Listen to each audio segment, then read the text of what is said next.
Hey class, welcome to lesson 1.2. 1.2 is looking at how the old world found the new world. The old world being primarily Europe, the new world being the Americas. The first person ever to have reached the new world was a man named, not Christopher Columbus, but a man named Leif Erikson. Leif Erikson was a Viking. And he actually colonized Greenland, found Iceland, and then he called this area in the Americas, he called it Vinland. He called it a strange land to the west. However, he and the Vikings had no real lasting impact on the New World. Archaeologists have discovered evidence that he was in eastern Canada, however, no real lasting effect. But once again, the Vikings, the first group with Leif Erikson to get to the New World, however, no lasting impact. You know, the person who made the most lasting impact right away was a man named Christopher Columbus. Christopher Columbus was not looking for the New World, he was looking for the Orient, where they had riches and spices and great wealth, and he wanted a faster route. So he went there. He tried to get the Portuguese to fund his trip, but when they turned him down, he went to the Spanish. And Spain are going to be the ones who fund his trip. They're going to provide Columbus with 3 ships, the Nina, the Pinta, the Santa Maria. It was King Ferdinand, Queen Isabella, that gave him these ships.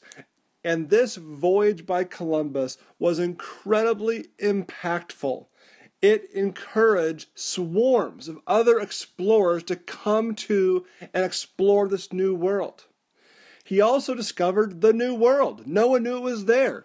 There now was an obstacle to the Orient.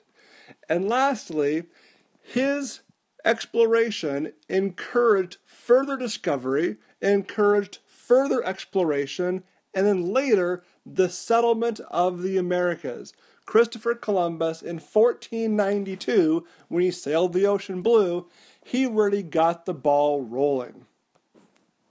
I want to point out a couple of other explorers for you. The first is a man named Ferdinand Magellan. And Magellan is credited with being the first man to circumnavigate the globe. That means he went all the way around it. Starting here in Spain, Strait of Magellan, Pacific Ocean, all the way. However, notice, he dies. He actually does not survive. But his crew does, his planning does, and his ship does. Therefore, even though Magellan does not make it all the way around the world, he is given credit for it because it was his crew, his group that did. A couple other guys I want to point out. One is Jacques Cartier. Right up here, Jacques Cartier sailed for France. And he was the one who came down the St. Lawrence River right through here and discovered and claimed this whole region for the French. And he was doing that because he was looking for the elusive Northwest Passage, a water route that would connect the Atlantic to the Pacific Oceans. A second key French explorer I want to point out is Robert de La Salle. Robert de La Salle. He discovered the Mississippi River. He explored it all the way up into the Great Lakes. And he did that also looking for that elusive water route, trying to find what Columbus was looking for in that water route connecting the Atlantic to the Pacific Oceans. And France will continue to play a pretty significant role in the exploration of the Americas. In North America, it was primarily the English and the French, where in South America, Spain and Portugal played an important role.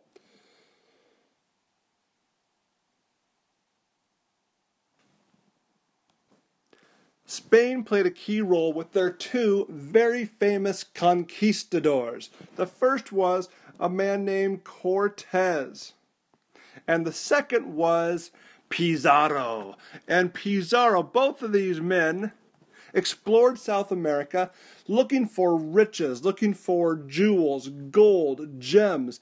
And unfortunately, they came under the guise of spreading Catholicism and helping people come to know Jesus Christ, but instead they conquered people. They conquered the Aztecs and the Incas and actually would enslave them and make them work for them, forcing them to mine for more gold. But all of this gold and treasures the Spanish were finding in South America really kept them in South America. They realized they wanted the riches. That's why we have less Spanish influence in North America, because these riches in the South, kept them in South America. And these two men, Spanish conquistadors, were looking for ways to make money and bring riches to Spain. And as I mentioned, Spain and Portugal both really fighting for territory in South America. Well, these are two nations that are pretty similar as far as their culture goes, similar language, and both Roman Catholic. So they found themselves competing against one another, and they thought there's got to be a better way. So they went to the Pope, and they asked the Pope, hey, how do we solve this? We're competing against one another in South America. So the Pope thought about it, and he created what we call the line of demarcation. Line of demarcation, that's this line that we see right here. In essence, the Pope divided the world in half and said, Spain, you may settle all the land to the west of the line of demarcation, which gave them nearly all of South America, and Portugal, you may be in this area here, Africa, Asia, so forth.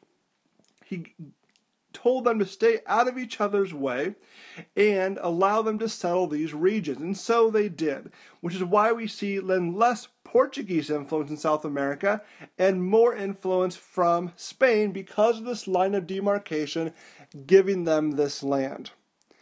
Now, I just mentioned a minute ago how all those minerals and resources kept Spain in South America and not North America. There's one other very key event that is going to keep Spain out of North America. Back in 1588, the Spanish king Philip II, he created what he called the Invincible Armada. 130 ships that he thought for sure could defeat the British, which is why he called it invincible. It was not beatable. And so he sent up his ships north of Spain, and they came around Great Britain through the English Channel, but on the back side of England, they got plummeted by all of these British ships right through here. And when they came home with half their ships back to Spain, and this invincible Spanish Armada in reality was very vincible. And England was able to rule the seas and dominate trade and exploration for years to come. The battle is really credited to a man named Sir Francis Drake. And this here is Sir Francis Drake, and he is what we call a sea dog. It were the sea dogs that helped defeat the Spanish Armada and give England control of the seas and exploration. And this is so significant because if Spain hadn't lost the battle, they probably would have dominated the colonization, exploration, and settlement of North America. And therefore, North America would probably be Spanish-speaking and Roman Catholic. Instead, North America is primarily Protestant and English-speaking. So those factors, plus the fact that the Spanish had found so many jewels and riches in the south, kept them out of North America. A very significant battle. And then one last point I want to make about the exploration and discovery at this time is the influence of France. Notice here on this map, we see the French have all of this blue area, a major piece of the land. And we'll see later on why they don't really dominate, because the British are going to end up dominating colonization, of course. But at this point, they have a real stronghold in this area. Plus, of course, because of De La Salle, they've also explored the Mississippi River, and they have a great spot. It's behind primarily Samuel de Champlain right here. Samuel de Champlain, called the father of New France, explored this region extensively, claiming it for the French. But it's going to be England that's going to control the colonization. And we will see how that plays itself out in the next section, as England's going to come to stay and stay for good in the New World.